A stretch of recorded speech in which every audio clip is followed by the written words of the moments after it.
विनेश फोगाट का पहली बार बड़ा बयान सामने आया है। एबीपी न्यूज से एक्सक्लूसिव बातचीत में कहा कि मैं राजनीति में आई नहीं हूं बल्कि मुझे लाया गया है। बहुत बड़ा बयान उन्होंने दिया, बड़ी जिम्मेदारी है, संघर्ष जारी रहेगा।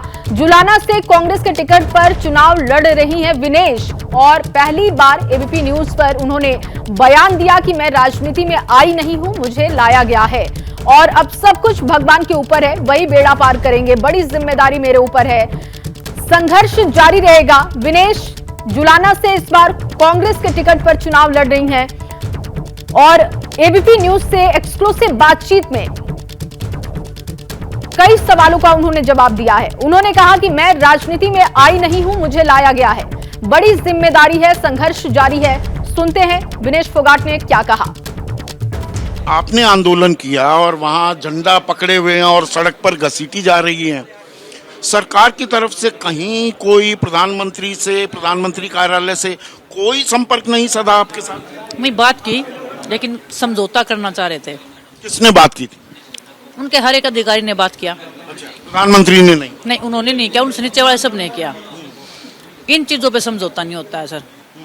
समझौता होता है खाने पीने की चीजों पे, पानी की चीज पे या घर पे, या समझ रहे हो, ये इज्जत का सवाल। ये इज्जत का सवाल है। ये बहुत बड़ी बात है। हम एज ए लड़की मैं बता सकती हूँ, ये बहुत बड़ी बात है। इस पे समझौता नहीं होता, इस पे तो होता इंसाफ।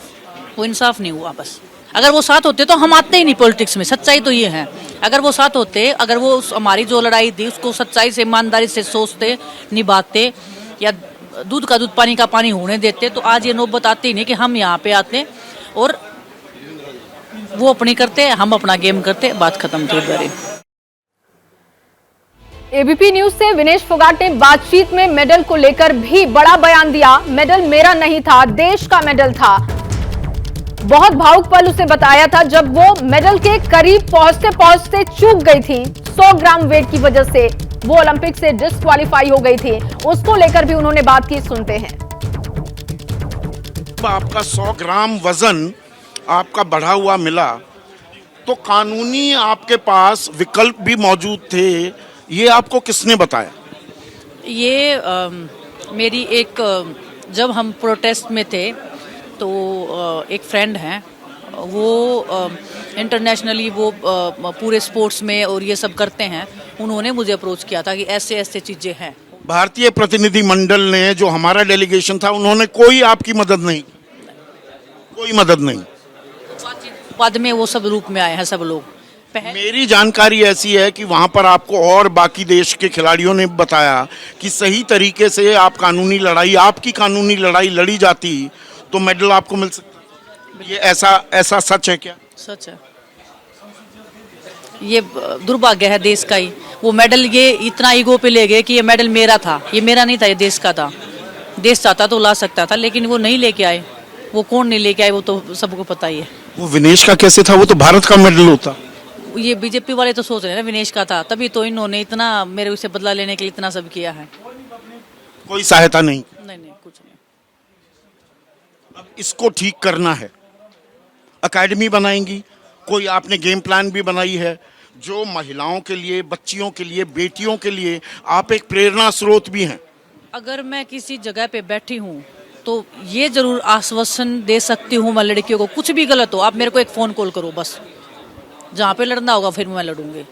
ये कम से कम उनको विश्वास तो रहेगा ना कि कोई भी कुछ भी गलत करेगा। जैसे हमारे साथ में सामने कोई खड़ा नहीं था, हम बताएं तो बताएं किसको? घर बताए तो लड़की मर जाती है, घर से बाहर बताए तो उसके ऊपर लांछन लगाए जाते हैं, किसी अधिकारी को बताए तो फिर उनका गेम कर रहा है उसका गेम खत्म कर देते हैं। कि हमने कितना झेला है। तो उनको कम से कम, वो लड़कियों को ये संतोष रहना चाहिए कि विनेश वहाँ बैठी है, वो अवेलेबल है, एक फ़ोन कॉल पे आपके साथ जो भी हो रहा वो बताओ, आपका नाम भी कहीं बाहर नहीं आएगा, मैं लड़ाई लड़ूंगी। वो कम से कम उनको विश्वास होना चाहिए बस।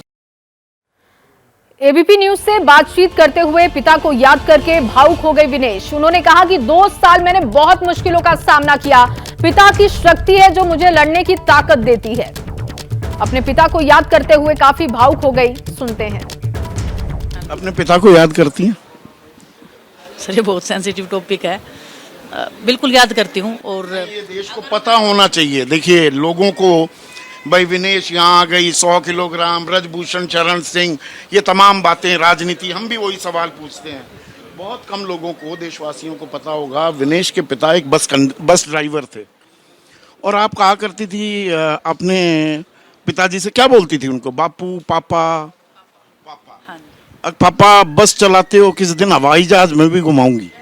नहीं नहीं, वो बोलते थे। वो बोलते थे। उन्हें बोला मुझे 2-3 बार कि ऐसे ऐसे तू जहाज में जाएगी। वो रात को बिठाते थे, आने के बाद ने कभी कभी जैसे मूड में होते थे तो बिठाते थे कि मेरे भाई को बोलते थे कि ये तो निकम्मा है, बहन को बोलते ये तो आलसी है, तो मेरे को बुलाते कि पास में कि तू बेटा जहाज में बैठना, तू ऊपर उड़ेगी, मैं नीचे बस चलाऊंगा और मेरी बेटी ये नाम करेगी। तो उन्होंने 1-2 बार बोला, तो वो बच्चे थे तब, हाँ कि मैं तो हंसने लग जाते कि हैं। तो फिर मम्मी बोलती कि ठीक है तुम सोने दो बच्चों को। तो वो एक नॉर्मल और एक बहुत इतना ध्यान नहीं दिया कभी उन चीज़ों पे। पेरिस से वापस आ रही थी, लोगों का जो जन सैलाब आया, नीचे देख रही थी, याद आई पिताजी की शायद वो भी बस चला रहे होते। अभी तो सभी लोगों का आशीर्वाद है बस। और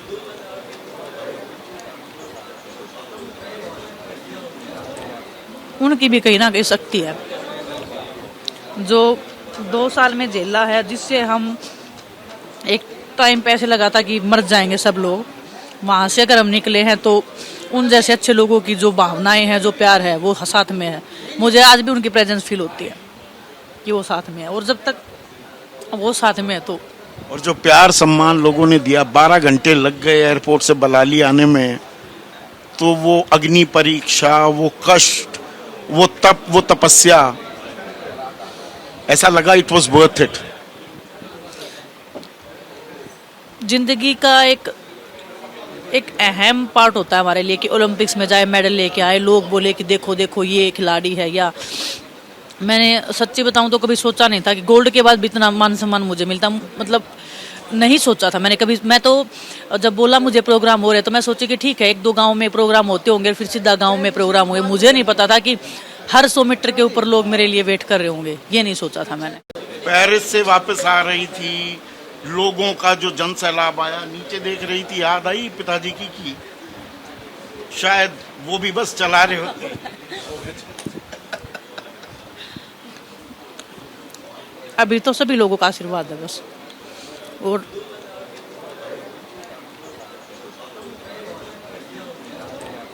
उनकी भी कहीं ना कहीं शक्ति है जो 2 साल में झेला है, जिससे हम एक टाइम पे ऐसे लगा था कि मर जाएंगे सब लोग। वहाँ से अगर हम निकले हैं तो उन जैसे अच्छे लोगों की जो भावनाएं हैं, जो प्यार है, वो साथ में है।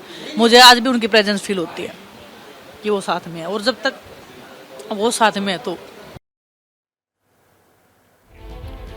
और विनेश फोगाट ने बृजभूषण के विवाद पर भी बयान दिया। एबीपी न्यूज से बातचीत में उन्होंने कहा कि दुश्मनों से लड़ने के लिए ताकत चाहिए, हार नहीं मानेंगे, हमारी लड़ाई जारी रहेगी। मेरा बस चलता तो बृजभूषण को जेल भेज देती, थप्पड़ मारने का भी वक्त आएगा। बहुत खुलकर उन्होंने बयान दिया, सुनिए। इतनी शक्तिशाली होती तो सबसे पहले तो मैं बृजभूषण को पकड़ के जेल में ही डाल देती। अगर मेरी इतनी, इस देश में मैं इतनी ताकतवर हूँ तो मैं पहले उसका ही बंदोबस्त करती ना, जो उसने इतना कर रखा है। नहीं, वो कह रहे हैं 2-2 बार में कोई लड़ ही नहीं सकता। मजबूरी है, क्यों नहीं लड़ सकता है? ये रूल कहाँ है? लोकल में कोई रूल नहीं होता है, और जो भी रूल भी बना रखे हैं वो बृजभूषण ने बना रखे हैं। उसने जो रूल बना रखे उसी हिसाब से ट्रायल हुआ था, संजय सिंह उसी के लोग थे, उसी का डम्मी है ना वो, उसी का डम्मी है। फेडरेशन उनकी है, प्रधानमंत्री उनके हैं, बीजेपी उनकी है, और मैं चली गई ऐसे ही। इन्होंने रोकने की तो कोशिश की, लेकिन लोगों ने, परमात्मा ने इतना आशीर्वाद दे रखा है कि नहीं रुकी। मैं नहीं रुकी तो आज हूँ, आज इनको चुभ रही हूँ मैं। उनको सहन नहीं हो रहा कि ऐसे कैसे।